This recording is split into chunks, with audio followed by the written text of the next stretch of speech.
언제나 당신에게 최고의 지식을 전해드리는 책시식 코너입니다. 구독, 좋아요 감사합니다. 오늘 소개해드릴 책은 뇌의 배신의라는 책이다. 무조건 열심히 바쁘게 사는 것이 곧 성공의 길이라 생각하는 집단 최면에 걸린 현대인들에게 왜 휴식이 필요한지에 대해 과학적으로 설명하는 책이다.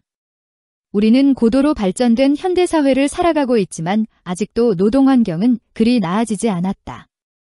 대부분의 생산 시스템은 자동화되었고 업무를 돕는 최첨단 기술들의 발달은 눈이 부실 지경이다. 하지만 인간을 해방시킬 것이라 믿었던 기술의 발전은 오히려 더 많은 업무를 하도록 만드는 굴레가 되었다.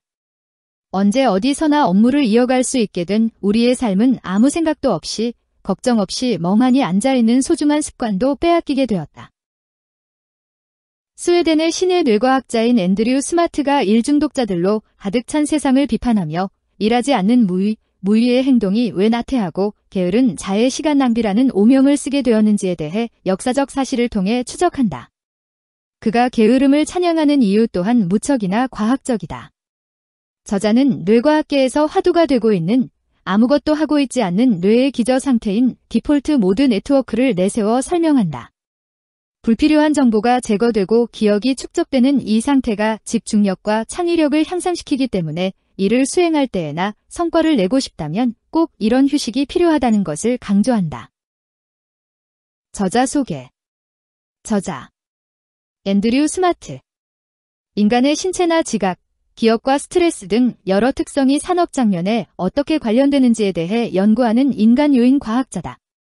스웨덴 룬드 대학교에서 ADHD를 앓고 있는 아동들의 집중력과 기억력을 향상시키는 연구를 하면서 학부를 마치고 석사학위를 받았다.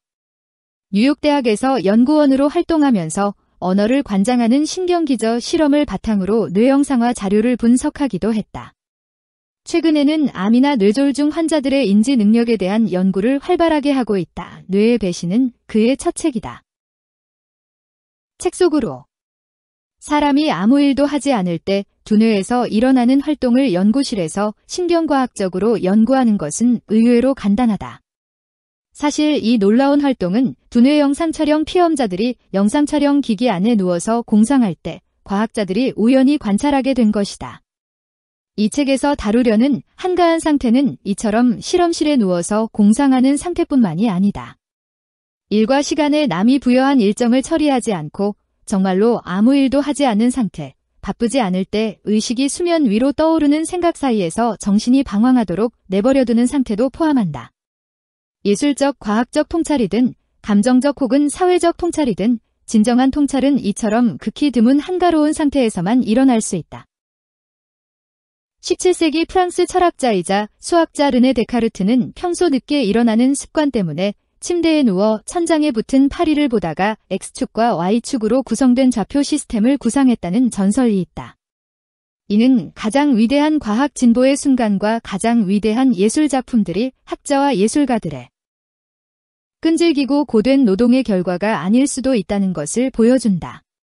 갑자기 번뜩이는 통찰이나 자신조차 몰랐던 것을 깨닫는 순간인 아하 모멘트는 라이너 마리아 릴케가 한가한 시간 동안 내면에서 일어난 방대한 움직임의 마지막 잔향이라고 표현한 시기에 종종 찾아온다. 이를 신경과학적으로 설명할 수도 있다. 2001년 세인트루이스 워싱턴 대학교의 신경과학자 마커스 라이클은 아주 흥미로운 점을 발견했다. 휴지 상태 네트워크 RSN 또는 디폴트 모드 네트워크 DMN이라 부르는 신경망을 발견한 것이다. 이 두뇌 부위는 대부분의 사람들이 아무 일도 하지 않을 때 활성화된다.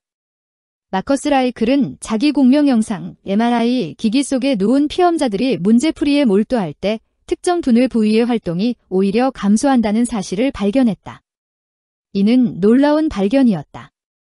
이전에 신경과학자들은 인간이 인지적 활동을 하고 있을 때는 두뇌 활동이 평소보다 증가하기만 한다고 생각한 것이 반하는 발견인 것이다.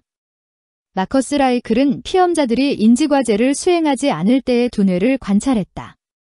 그 결과 피험자들이 멍하게 있는 것처럼 보일 때 특정 두뇌 부위가 평소보다 활성화된다는 사실을 발견했다. 기능성 자기공명 영상 fMRI 기기 속에 누워서 단어 암기 같은 무미건조한 인지과제를 수행할 때 피험자의 일부 두뇌 부위는 더 활성화되고 다른 두뇌 부위는 덜 활성화됐다. 이는 특이할 것이 없는 현상으로 보인다. 하지만 그저 MRI 기기 안에 누워서 눈을 감고 있거나 스크린을 바라보다 있을 때 피험자의 두뇌 활동은 감소하지 않는다. 활성 부위가 달라질 뿐이다. 인지과제를 수행할 때 활성화되지 않은 부위가 쉬고 있을 때는 활성화됐다. 이러한 부위를 휴지상태 네트워크 RSN라 부른다. 마커스 라이클이 이러한 실험 결과를 발표한 이후 잇따라 피험자가 쉬는 동안 두뇌 활동을 측정한 실험 논문이 수백 편 쏟아져 나오는 기현상을 불러일으키기도 했다. 현대의 시간관리 문화에서는 정원에 앉아 명상에 빠지는 것은 완전히 시간 낭비라고 생각한다. 만약 뉴턴이 요즘의 현대기업에서 일하면서 이런 모습을 보였다면 아마도 인사과에서 정리해 고 대상자로 통보받았을지도 모른다. 생전에 뉴턴이 오후 5시 정원에 착석, 낙하 물체 고찰 이라고 업무일지에 적었어야 할까? 설마 뉴턴이 이러한 업무일지를 작성하면서 살았다고 생각 하는 사람이 있을까? 목차, 서문, 아무것도 하지 않는 뇌의 비밀, 오토파일럿. 챕터 1 한가함이라는 혐오스러운 괴물. 게으른 자 먹지도 말라 서구 자본주의의 가치. 나태함에 대한 은밀한 예찬들. 아무것도 하지 않을 때 무엇이든 얻게 된다. 창의력의 폭발, 빈둥거리는 크로맨용인. 챕터 2 당신의 뇌 탐욕스러운 인간의 뇌 런던 택시기사들의 해마가 큰 이유. 나를 되돌아보다 디폴트 모드 네트워크. 챕터 3 뉴턴은 어떻게 떨어지는 사과를 보았나? 명상에 빠진 뉴턴의 뇌. 챕터 4 천재 시인 릴케의 창의력은 어디에서 왔나? 릴케가 시에 쏟은 시간 10년. 더 이상 뛰어놀지 않는 아이들. 바쁜 하버드생들이 놓치고 있는 것. 챕터 5 인간의 자아를 출현시킨 자기조직화 시스템. 모이면 복잡해진다. 개미 집단의 창발성. 인간의 두뇌를 닮은 개미 집단. 챕터 6 우리는 모두 살인적 노동자다. 서구적 탐욕의 끝 폭스콘의 직원 통제. 한계를 넘어서면 시스템은 붕괴한다. 왜 누구를 위해 이토록 열심히 일하는가? 챕터 7 바람소리가 릴케에게 선사한 영감, 시로와 노이즈. 노이즈는 성가신 소음일 뿐인가? ADHD 아동을 위한 새로운 치료제, 노이즈. 적절한 노이즈가 창의력을 높인다. 챕터 8 기업의 종교와도 같았던 신기루, 식스시그마. 식스시그마라는 전염병. 기업의 발작을 초래하는 식스시그마. 챕터 9 돈벌이 경제의 파멸적인 귀결. 필경사 바틀비의 변, 하고 싶지 않습니다. 노동 없는 세계. 지금까지 책시시 코너였습니다. 구독과 좋아요. 감사합니다.